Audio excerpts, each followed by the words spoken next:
Welcome back to Nirmal சர்மை kitchen. இன்றைக்கி உளுப்பி ரசம் பண்ண போகிறேன்.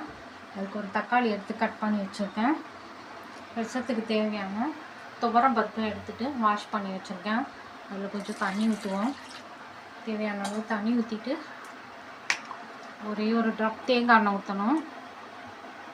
கொஞ்சம் மஞ்சள் பொடி,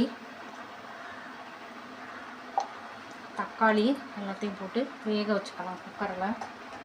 பருப்பு வேகிறதுக்குள்ள ரசத்துக்கு கொஞ்சம் புளி ஊற வச்சுருக்கேன். ரசப்பொடியும் அதுக்கடையும் வறுத்து பொடி பண்ணிக்கலாம். அதுக்கு ஒரு ஸ்பூன் தனியா, அரை ஸ்பூன் ஜீரகம், 1/4 ஸ்பூனுக்கும் கம்மியாக வெந்தயம், 1/4 ஸ்பூன் மிளகு, 3 காஞ்ச மிளகாய், கொஞ்சம் கருவேப்பிலை, ஒரே ஒரு ட்ராப் தேங்காய் எண்ணெய் ஊற்றிருக்கேன். தேங்காய் எண்ணெயில் தான் வறுக்கணும்.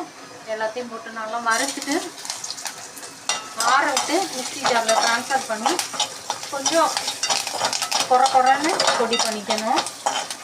பாதி வறுப்பட்டோன்னே கொஞ்சோண்டு கடுகு, 1/4 ஸ்பூனுக்கும் கம்மி, ஒரு 1/4 ஸ்பூன் மஞ்சப்பொடி போட்டு நல்லா வறுத்துடலாம். அதுவே கடுகு போட்டால் தெரிக்கும்.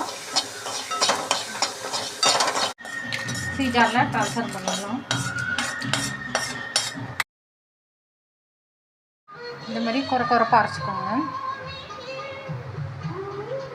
வேக வச்ச துவரம் பருப்பும் தக்காளியும் நல்லா ஸ்மாஷ் பண்ணி வச்சுக்கலாம். ஃபஸ்ட்டு கடாயில் 1 ஸ்பூன் நெய் வச்சுருக்கேன். காஞ்சிருச்சு. ஃபஸ்ட்டு கருவேப்பிலை கொஞ்சம், தக்காளி, கொத்தமல்லியோட தண்டு கொஞ்சம், கரைச்சி வச்ச புளி தண்ணி,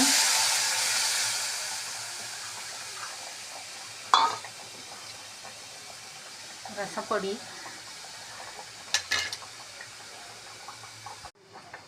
பொடி பண்ண ரசப்பொடி போட்டேன். அடுத்து தேவையான சால்ட்டு, வெல்லம் கொஞ்சம் போட்டு நல்லா கொதிச்சோன்னே வெந்து துவரம் பருப்பு தக்காளியும் ஆட் பண்ணணும். வேக வச்ச துவரம் பருப்பும் தக்காளியும் நல்லா ஸ்மாஷ் பண்ணியிருக்கேன். அதை ஆட் பண்ணுறேன். 1/4 ஸ்பூன் நெய் ஊற்றணும். கொதிக்கட்டும். ரசம் நல்லா கொதிச்சிருச்சு. பொடியாக சாப் பண்ண கொத்தமல்லி போடுறேன். முதல்லையே ஸ்டெம் போட்டிருக்கோம், கொத்தமல்லியோட ஸ்டெம்மு. இப்போ வெறும் கொத்தமல்லி எல்லாம் மாத்திரம் போடுறோம். அணைச்சிட்டு நல்லா மிக்ஸ் பண்ணிட்டோன்னா சர்விங் பவுலில் ட்ரான்ஸ்ஃபர் பண்ணுறேன். உடுப்பி ரசம் ரெடி.